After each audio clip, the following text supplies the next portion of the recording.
Assalamualaikum warahmatullahi wabarakatuh. Nama saya Uswatun Hasanah dari kelas 2A Ekonomi Syariah. Di sini saya akan sedikit menjelaskan tentang kebijakan moneter dalam perspektif agama Islam. Kebijakan moneter Islam harus bebas dari unsur riba dan bunga bank. Dalam Islam, riba yang termasuk di dalamnya uang bank diharamkan secara tegas.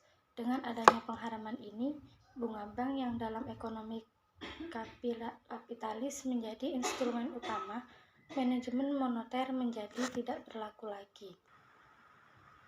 Sebuah kebijakan moneter adalah proses pengorganisasian persediaan uang atau money supply dari suatu negara tertentu untuk mencapai suatu tujuan tertentu, seperti menahan inflasi atau mencapai tujuan pekerjaan yang lebih sejahtera. Stabilitas ekonomi yang terganggu bisa diperbaiki dengan menggunakan kebijakan moneter. Beberapa macam instrumen dalam kebijakan moneter yang sudah diketahui secara umum seperti diskonto, giro, wajib minimum, dan operasi pasar terbuka. Sasaran kebijakan moneter adalah meraih kondisi equilibrium yang tinggi, stabilitas harga, ketersediaan lapangan pekerjaan, dan net export yang bersifat balance. Di dalam negara Indonesia ini, Indonesia mempunyai kebijakan moneter yang dirumuskan oleh Bank Sentral dan Bank Indonesia sendiri. Bank Indonesia sendiri mempunyai satu tujuan utama, yaitu mencapai dan menjaga stabilitas nilai mata uang Indonesia, yaitu atau disebut juga sebagai mata uang rupiah. Ada beberapa kondisi ekonomi pada suatu negara membuat sulitnya untuk mengimplementasikan suatu kebijakan moneter, maka ada dua jenis kebijakan untuk menyelesaikan kesulitan ini: kebijakan moneter ekspansif dan kebijakan moneter kontraktif. Kala tingkat pengangguran dalam masyarakat meningkat, kebijakan moneter ekspansif sesegera mungkin dilakukan dengan menurunkan tingkat bunga. Saat suatu negara mengalami inflasi yang mulai tidak terkendali, pemerintah akan menerapkan kebijakan moneter kontraktif, yaitu menurunkan money supply dengan menaikkan tingkat bunga.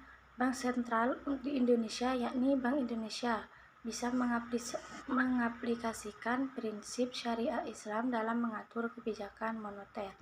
Secara garis besar, ekonomi konvensional mempunyai gagasan di mana setiap individu yang berperan sebagai konsumen harus memaksimalkan utilitas dan individu yang berperan sebagai produsen harus memaksimalkan output yang dihasilkan, serta tugas kedua peran ini dibatasi oleh constraint tertentu atau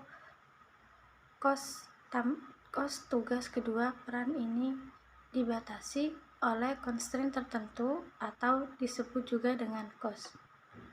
Semua aktivitas dalam ekonomi Islam dibatasi oleh syariat, yakni Al-Quran dan As-Sunnah, yang biasa mengatur kehidupan manusia sehari-hari tanpa perlu mengekang seseorang untuk berkarya.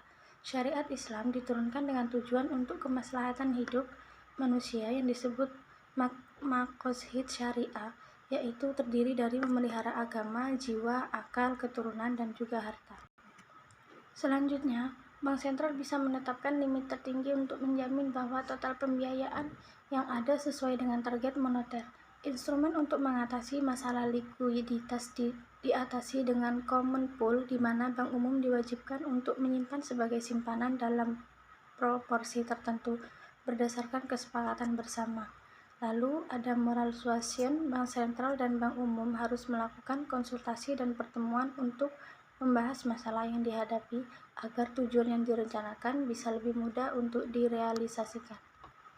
Mungkin cukup sekian keterangan dari saya tentang kebijakan moneter dalam perspektif agama Islam. Kurang lebihnya saya mohon maaf. Terima kasih. Wassalamualaikum warahmatullahi wabarakatuh.